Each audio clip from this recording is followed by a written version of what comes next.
परम दिव्य आत्माएं आप सबसे मंगल परमेश्वर अकारण कृपा कर निश्चित चरणों में लेकर आए उनका बारंबार धन्यवाद धन्यवाद धन्यवाद। गुरुजन के कारण कृपा से हमें इस समय फैमिली गेट टुगेदर संतों की शरण में लेकर आ रहे हैं। उनका बहुत बहुत धन्यवाद धन्यवाद धन्यवाद। हमारा आज विजयदशमी यहाँ पर आरंभ हुआ तो बहुत बहुत बधाई, बहुत बहुत शुभ मंगल कामनाएं। और आपकी साइंस समय आरंभ हो रही है और भारत में इस समय तक तो जला दिए होंगे। तो बहुत ही सुंदर। और हमारा रामायण जी का बहुत ही सुंदर अखंड पाठ चल रहा है। बहुत बच्चों में बड़ों में बहुत ही भाग्य से बहुत ही सुंदर बड़ी कृपा है गुरुजन की, उनके सत्संग सुचारू रूप से चलना और इतना आनंद वो गुरुजन ही दे सकते हैं। तो बहुत ही सुंदर नवरात्रि भी बहुत सुंदर रहे। और आज दशहरा है और हमारा आई थिंक यज्ञ का भी थैंक यू।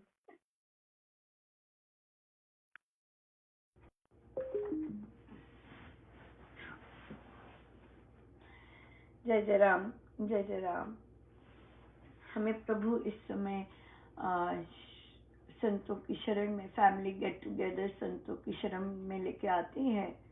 और क्योंकि आज हमारा अखंड रामायण जी का पाठ चल रहा है दशहरे के पावन सु अवसर पर, तो हम सभी मिलकर नहीं आएंगे क्योंकि सभी रामायण जी का पाठ कर रहे हैं। पर महाराज की सुंदर सी इच्छा हुई तो फिर वे लेके आए हैं। नवरात्रि भी बहुत सुंदर रही और आज हमारा हम कल करेंगे जप यज्ञ की गिनती का समापन कल कर लेंगे उसका समापन। आज हमारा आखिरी दिन है जप यज्ञ का। बहुत सुंदर यज्ञ, बहुत सुंदर पाठ, बड़ी कृपा महाराज की, बहुत ही सुंदर। प्रश्न यूजुअली नवरात्रि में हमने बात की थी कि हम क्योंकि साधना चलती है नवरात्रि में, सो नवरात्रि के मध्य जब हम साधना कर रहे होते हैं, अगर हमने ये किया होता है कि हम अपनी तरफ से कोई भी नेगेटिविटी नहीं लेके आएंगे या नेगेटिव बात नहीं करेंगे या इस तरह से अपनी तरफ से सजग रहेंगे। तो प्रश्न आया कि मैं हर रोज रामायण जी का पाठ मैंने किया और लेकिन मैंने देखा कि जितना मैंने रामायण जी का पाठ किया, मुझे तो अपने अंदर बहुत ही ज्यादा दोष और बहुत ही ज्यादा ये खोल के दिखे और बहुत ही मैंने तो सोचा था कि हम पॉजिटिव रहेंगे, पर मुझे तो बहुत कुछ ही दिखने लग गया। सो रामायण जी सदगुरु महाराज ने कहा है कि रामायण जी सदगुरु महाराज है और नवरात्रि इतना पावन अवसर है माँ शक्ति का कि जो साधना रत होते हैं, रामायण जी का पाठ कर रहे होते हैं, तो उनमें चर्निंग चलती है और जितनी भी साधना के जिसने जैसी की होती है, तो जो चर्निंग चलती है तो उसमें फिर जो दोष अंदर के खुल के अंदर से बाहर आते हैं। और जब आपको दिख रहे हैं वे, इसका मतलब कि they are ready to leave you. अंदर से सूक्ष्म किसी न किसी कौन से जन्मों के कौन सी विरलों में जो कि हमें पता भी नहीं होते, वो खोल के प्रभु बाहर लाते हैं। और ये तो बड़ा शुभ साइन होता है नवरात्रि का कि हमें खुल के दोष दिखते हैं। अगर रोग भी आता है नवरात्रि के दौरान और विशेषकर नवरात्रि के दौरान, तो कहते हैं कि माँ उस रोग के जो माँ शक्ति है उस रोग के रूप में पधारी हैं और वो फिर उसी में निकलता है। इसी तरह से अपमान और ये इस तरह की जितनी भी चर्निंग हो रही होती है, वो सब नवरात्रि के दौरान अगर आती है तो वो सब हल्का करने के लिए आती है और हल्का ही हो रहे होते हैं, सफाई ही होती है, नॉन स्टॉप सफाई, चित्त शुद्धि अंदर से और जितना साफ हो जाए वो होती है। सो इसलिए नवरात्रि बहुत ही पायस दिन होते हैं सारे के सारे। और फिर दोषों का मतलब रावण के अंशों का, मेघनाद के अंशों का, राइट, कुंभकर्ण के अंशों का सारा तामस बाहर निकलना। तो ये तो कितना शुभ है। और दशहरे पे तो प्रभु उनको जलाएंगे और हम प्रभु से विनती भी करते हैं कि भगवान जो आपको दिख रहे हैं, हमारे अंदर दोष, हमारे अंदर अहम जहाँ जहाँ खड़ा होता है, जहाँ जहाँ सिर उठाता है, आप उसको भून ही डालिए, उसे काटिए मत, उसे भून कर जला दीजिए ताकि वह फिर उठ ना पाए। पर महाराज बहुत सुंदर कहते हैं कि कितनी सदियों से रावण और इन तीनों को जलाया जा रहा है, हर साल जलाना पड़ता है। और ये एक ऐसे हैं जो कि भुन कर भी, राख होकर भी फिर से जलाना पड़ता है अगले साल। ये ऐसे हैं।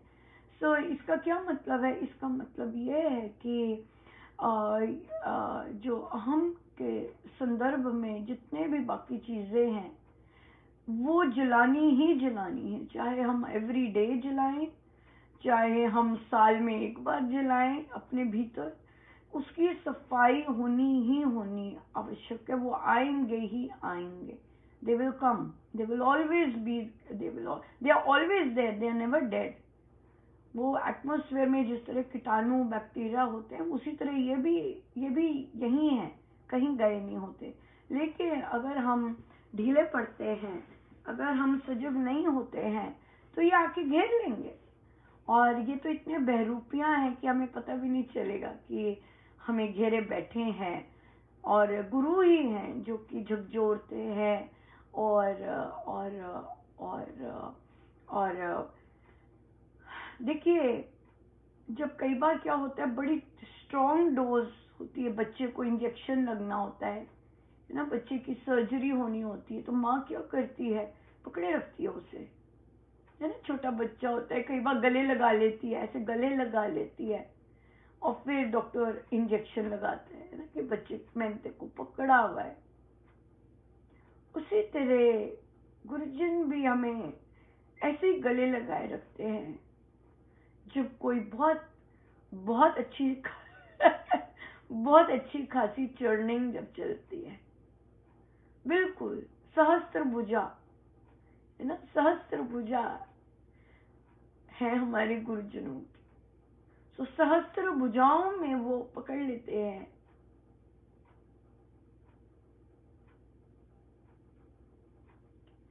कि मैंने पकड़ा हुआ है और मेरी भुजाएं तो बड़ी कसके हैं है ना तुम यहाँ से फिसल सकती हो, और वो भी सहस्त्र है ना। और कितनी स्ट्रॉन्ग, कितनी, इमेजिन कीजिए एक भुजाई कितनी स्ट्रॉन्ग होती है, सहस्त्र भुजाएं कितनी स्ट्रॉन्ग होती होंगी, आप दिखते ही नहीं होंगे उसमें तो पूरा का पूरा कवच ही उसमें होता होगा। तो जब भी ऐसा ऐसा होता है चर्निंग, है ना, जब इस तरह की, तो ये जो माँ है हमारी, हमारे गुरुदेव सहस्त्र भुजा वाले, है ना, और ये इन्होंने हमें बिल्कुल सहस्त्र भुजा करके ये कस कर पकड़ा होता है कि ना तुम खिसकोगे, ना मैं जाने दूंगा। और और जो भी आना है वो फिर आए, वो मैं हूँ वहां पर, है ना। और हमें हमें कस के पकड़ते हैं। सो हमें बेशक लगे कि हमें बाहर का प्रहार है, पर एक्चुअली हमारे गुरुदेव ने हमें कसकर बिल्कुल सहस्त्र भुजा, इमेजिन कीजिए माँ सहस्त्र भुजा की हैं और उन्होंने आलिंगन किया हुआ है, बिल्कुल वैसे ही रखते हैं।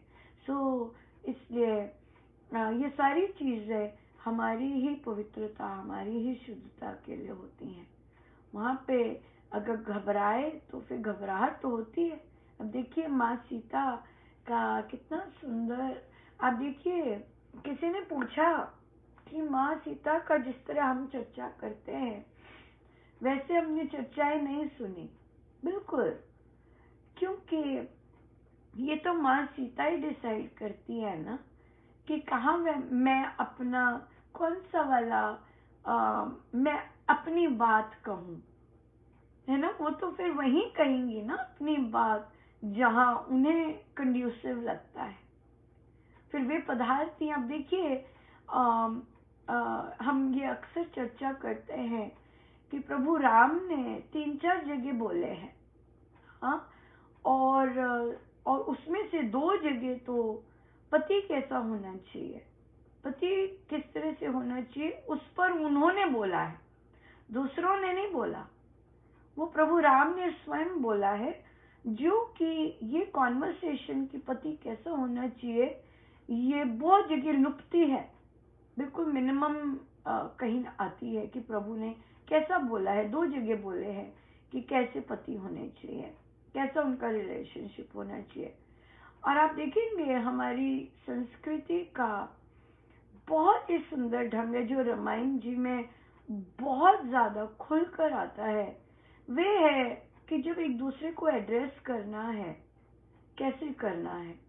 अब देखिए यहाँ पर प्रभु ने वन में धनुष और वो सब कस लिए, और कि भी हम अगस्त्य ऋषि के पास जाएंगे, उनसे आशीर्वाद देंगे लेंगे और इन राक्षसों का हम करेंगे। तो अब देखिए माँ सीता कैसे ड्रेस करती हैं, कहते प्रभु मुझे लगता है कि आप तो धर्म के पक्ष के हैं, आप तो कभी पक्षपात नहीं करते हैं, तो आप तो कभी राग द्वेष के रास्ते पे गए ही नहीं है, तो आपको ये युद्ध नहीं करना चाहिए, क्योंकि आप में तो वैर द्वेष है ही नहीं।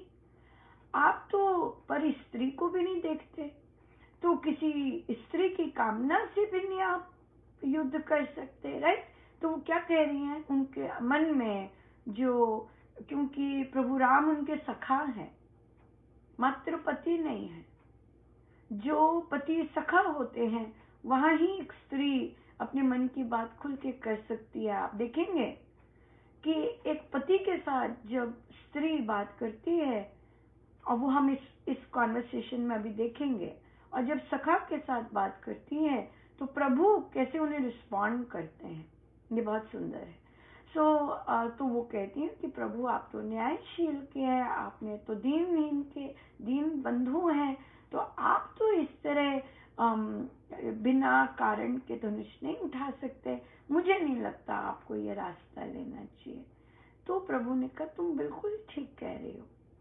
हाँ, जो जो उन्होंने प्रभु के गुण वर्णन किए कि आपका गुण तो ये है, आप तो ऐसे नहीं कर सकते, आप तो ऐसे हैं, तो कैसे अपने पति को अपने सखा को एड्रेस किया उन्होंने अपना ये कंसर्न। और फिर प्रभु कैसे बोलते हैं, कहते तुमने बिल्कुल ठीक कहा, ध्यान से सुना, पहले सुनना बहुत इम्पोर्टेंट है कि जो पत्नी ने कहा है बोल क्या रही है। हाँ, ना तो बीच में काटा, कहीं नहीं बोला, बीच में नहीं काटा, उनकी बात पूरी होने दी और फिर ध्यान से सुने और फिर बोले कि तुम बिल्कुल ठीक कह रही हो, ना मैं पक्षपात के रास्ते पे हूँ, ना मुझ में वैर द्वेष है, ना ही राग द्वेष है, ना ही कोई परिस्त्री का है, पर मुझे याचना की ऋषि मुनियों ने। वे देखिए वे सौम्य है, मृदु है, उनका व्यवहार बड़ा ही सौम्य है, अपने शांति से रह रहे, किसी को कष्ट नहीं दे रहे, अपना कर्तव्य करते हैं, लेकिन उनके यहाँ शांति नहीं है। वो उनका व्यवहार, उनके कर्म सब कुछ बिल्कुल ठीक है, लेकिन शांति नहीं है। क्यों? क्योंकि बिन कारण उन पे आक्रमण होता है। तो मैंने उन्हें वचन दिया कि मैं उनकी रक्षा करूंगा। तो ये धनुष जो उठा है वे इस वन के ऋषि मुनियों की रक्षा के लिए उठा है, सीता इसीलिए उठा है, इससे तुम्हें घबराना नहीं चाहिए, हम ये सही कार्य करने जा रहे हैं। तो माँ सीता कैसे बोलती, कहती मैं पत्नी के उसमें आके घबरा गई थी, मुझे भय आ गया था, इसीलिए बोला, राइट। अब इसके कॉन्ट्रास्ट में बाली देखते हैं, है ना। उनकी पत्नी ने भी बड़े मृदु स्वर से कहा, मत जाओ, ऐसे मत करो। घर घर की पत्नी ऐसे कहती हैं, कई जरूरी नहीं सारी मृदु बोलें, कई तेज भी बोलेंगी और कई फटाक करके भी बोलेंगी, बिल्कुल डिफरेंट तरह की हैं। लेकिन जो रिस्पांस आता है वो या तो सुनेंगे ही नहीं, रिस्पॉन्ड ही नहीं करेंगे, राइट। अगर रिस्पॉन्ड करने की बजाय रिएक्ट करेंगे, अरे तुम नहीं जानती इन सब के बारे में, तुम इनके बीच में मत आओ, तुम्हें नहीं पता इन सब चीजों का, तुम इंटरफेयर मत करा करो, अपना काम करो, जाके खाना बनाना है ना खाना बनाओ, ये करना है ना वो करो। सो ये देखिए, ये जो कंपैरिजन है कि कैसे प्रभु ने उनको रिस्पेक्ट दी, सुना कि हाँ तुम बिल्कुल ठीक कह रही हो, मैं इन चीजों के लिए कभी धनुष नहीं उठा रहा हूँ, लेकिन अपनी फिर बात रखी। और माँ सीता ने कैसे बात की कि पहले प्रभु के गुण बता के कि आप तो ये हैं, आप तो ऐसा नहीं कर सकते, आप तो ये हैं, आप तो ऐसा नहीं कर सकते। सो कॉन्वर्सेशन देखिए किस तरह से बिल्कुल आदर और प्रेम से लथपथ। तो हम अगर अब कहें कि अनुपमा हम तो ऐसे बात करते हैं लेकिन कोई जवाब ऐसा ना दे, वो अलग बात हो जाती है, लेकिन हम सीख तो सकते हैं, है ना। हम सीख तो सकते हैं और बेटर तो हो सकते हैं अपनी कॉन्वर्सेशंस में। पॉजिटिव चीजें बोलना, स्टार्ट ही पॉजिटिविटी से करना तो कर सकते हैं, है ना। गुणों से बात करनी, चाहे पति से बात करनी, चाहे किसी फैमिली मेंबर से बात करनी है, चाहे प्रोफेशनली बात करनी है, राइट। हम हर क्षेत्र में ये चीज अपना सकते हैं। ये हमारी संस्कृति की बहुत ही बड़ी बहुत बहुत सुंदर ये आचरण है।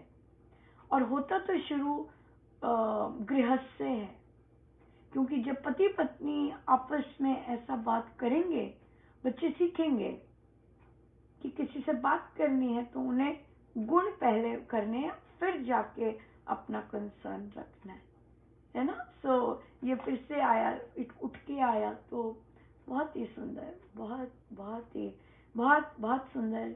ये हमारी संस्कृति की शोभा है, कि हम पति की जो पत्नी है चापलूसी नहीं कर रहे, ये चापलूसी नहीं है, गुण बताए हैं कि आप तो ऐसे हैं, पर फिर आपने ऐसा डिसीजन क्यों लिया, आप तो ऐसे करते हैं, फिर आपने ऐसा डिसीजन क्यों लिया, इस तरह। ये चापलूसी नहीं, चापलूसी तो है कि मुझे अपना कोई काम निकालना है। ये तो कॉन्वर्सेशन है, मात्र सिंपल सी कॉन्वर्सेशन। सो कॉन्वर्सेशन में हम एक दूसरे को कैसे एड्रेस करें ये बताया। और रामायण जी तो हर एक के सीखने के लिए है, राइट, हर एक के सीखने के लिए है। और हर पन्ने पर कुछ ना कुछ महाराज इतनी सुंदर भेंट डालते हैं। सो एक बार फिर से बहुत बहुत धन्यवाद गुरुजनों का कि हमें भी रामायण जी के श्री चरणों में बैठने का फिर से सुअवसर दिया, और फिर जो सिखाया उसकी चर्चा करने की का भी बांटने का भी सुअवसर दिया। और फिर उनकी कृपा से हम अपने जीवन में ये बसा पाएंगे। और चाहे जो मर्जी जैसी मर्जी हमारे से बात करते हैं, लेकिन हम जब बात करना शुरू करें तो बात कैसे करनी है ये है असली।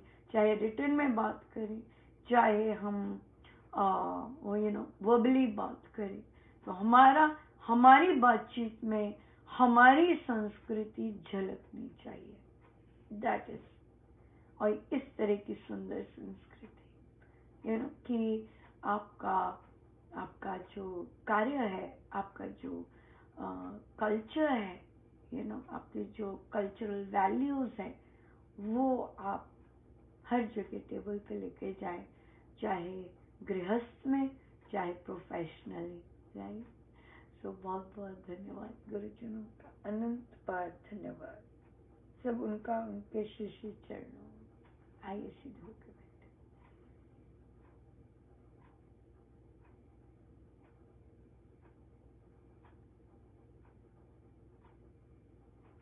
जय जय राम।